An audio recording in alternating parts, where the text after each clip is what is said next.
3. धम्म हा तेव्हाच सद्धम्म असतो जेव्हा तो अशी शिकवण देतो की करुणेपेक्षाही मैत्रीचे महत्व अधिक आहे. भगवान बुद्ध केवळ करुणा शिकवून थांबले नाहीत. करुणा म्हणजे प्राणीमात्रांसंबंधी दया करणे होय. भगवान बुद्धांनी या पलीकडे जाऊन मैत्री शिकवली. मैत्री म्हणजे अखिल जीवजातीसंबंधी प्राणीमात्रासंबंधी दयाभाव. केवळ करुणेपर्यंत जाऊन न थांबता पुढे जाऊन अखिल प्राणीमात्रांबद्दल मैत्रीची भावना ठेवली पाहिजे, अशी बुद्धांची शिकवण आहे.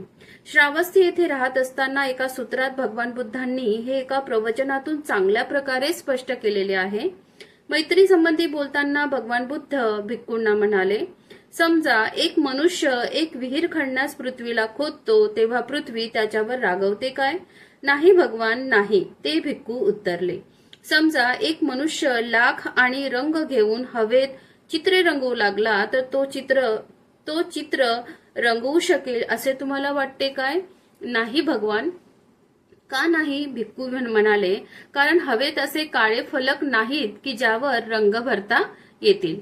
त्याप्रमाणेच तुमच्या मनातही काळे डाग असता कामा नये, कारण मनाचे डाग हे दुर्विचारांचीच प्रतिबिंबे असतात. समजा एखादा मनुष्य हातात पेटती मशाल घेऊन गंगेला आग लावण्यासाठी निघाला तर त्याला आग लावता येईल काय? नाही, नाही भगवान. का नाही? कारण गंगेच्या पाण्यात जळण्याचा गुण नाही. आपले प्रवचन संपवित भगवान म्हणाले, भिक्खूंनो, ज्याप्रमाणे पृथ्वीला इजा झाल्यासारखे वाटत नाही आणि ती रागवत नाही, ज्याप्रमाणे हवा आपल्यावर कसलीच प्रतिक्रिया होऊ देत नाही आणि ज्याप्रमाणे अग्नीने विचलित न होता गंगाजळ सारखे वाहत राहते, त्याप्रमाणे भिक्खूंनो, तुम्ही दुसऱ्याने केलेला अपमान आणि अन्याय सहन करून त्याच्याशी मैत्रीनेच वागत राहिले पाहिजे.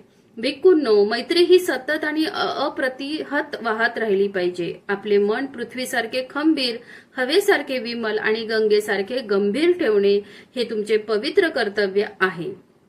असा जर तुम्ही मैत्रीचा अभ्यास कराल तर कोणी तुमच्यासोबत कितीही दुस्सह आणि अप्रीतिकर व्यवहार करेल तरी तुम्ही सहसा विचलित होणार नाही, कारण जे कोणी उपद्रव देतात ते शेवटी दमून जातात. तुमच्या मैत्रीचा परिसर विश्वासारखा अमर्याद असावा. तुमचे विचार भव्य आणि अपार असावेत आणि त्यात द्वेषाचा लवलेशही नसावा. माझ्या धम्मानुसार केवळ करुणेने वागणे हे पुरेसे नाही, त्यात मैत्रीचे आचरण आवश्यक आहे. या प्रवचनात भगवंतांनी भिक्खूंना एक कथा सांगितली, ती संस्मरणीय आहे.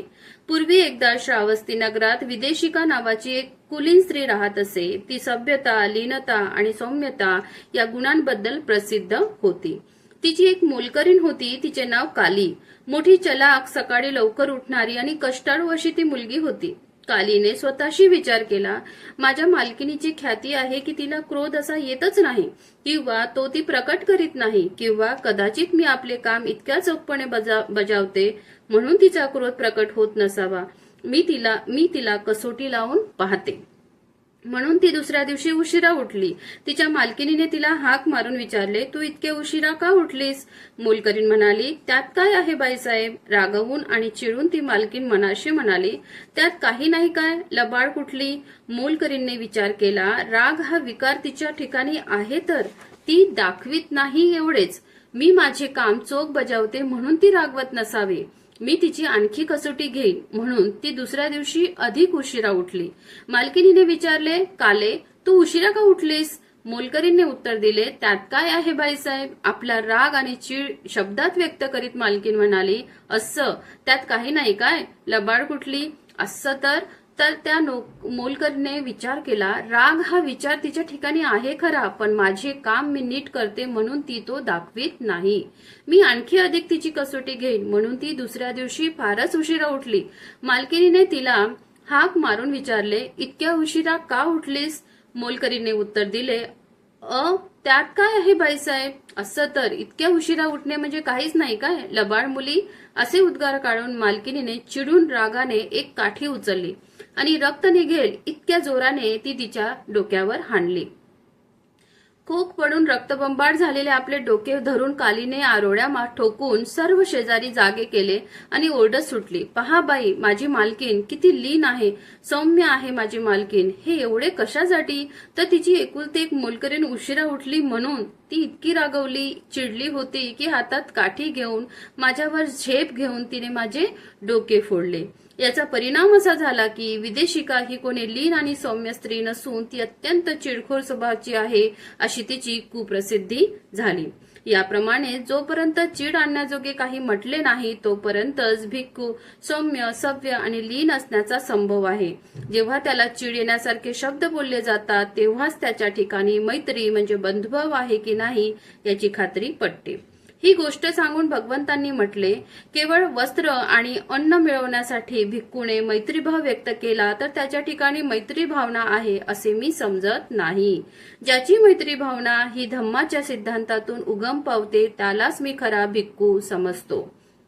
भिक्खूंनो, पुण्यार्जनासाठी केलेली कृत्ये ही मैत्रीच्या एका 16व्या भागापेक्षाही कमी मोलाची असतात. मैत्री म्हणजे चित्ताची स्वतंत्रता. ती आपल्यामध्ये सर्व पुण्यकृत्यांना समाविष्ट करून घेते. ती चमकते, प्रकाशते, ती प्रज्वलित होते. भिक्खूंनो, सर्व ताऱ्यांचे तेज चंद्रप्रभेच्या एका 16व्या भागाहूनही कमी असते. चंद्राची प्रभा त्यांचे सर्व तेज आपणास सामावून घेऊन स्वतः चमकते, प्रज्वलित होते. त्याप्रमाणेच पुण्यार्जनासाठी केलेली कृत्ये मैत्रीच्या एका षोडशानेही मोलाची नाहीत. मैत्री म्हणजे अंतःकरणाची स्वतंत्रता. ती सर्व पुण्यकृत्यांना स्वतःमध्ये सामावून चमकते, प्रकाशते आणि प्रज्वलित होते. त्याप्रमाणेच भिक्खूंनो, जसा वर्षा ऋतू अखेर सूर्य स्वच्छ निरभ्र अशा आकाशात उगवून सर्व अंधार नाहीसा करतो आणि स्वतः चमकतो, प्रकाशतो आणि प्रज्वलित होतो, अगदी त्याप्रमाणेच भिक्खूंनो, पुण्यार्जनासाठी योजलेली सर्व साधने ही मैत्रीच्या एका षोडशांश इतकीही मोलाची नाहीत. मैत्री म्हणजे अंतःकरणाची स्वतंत्रता. ती सर्व पुण्यकृत्यांना आपल्यामध्ये सामावून घेऊन चमकते, प्रकाशते आणि प्रज्वलित होते.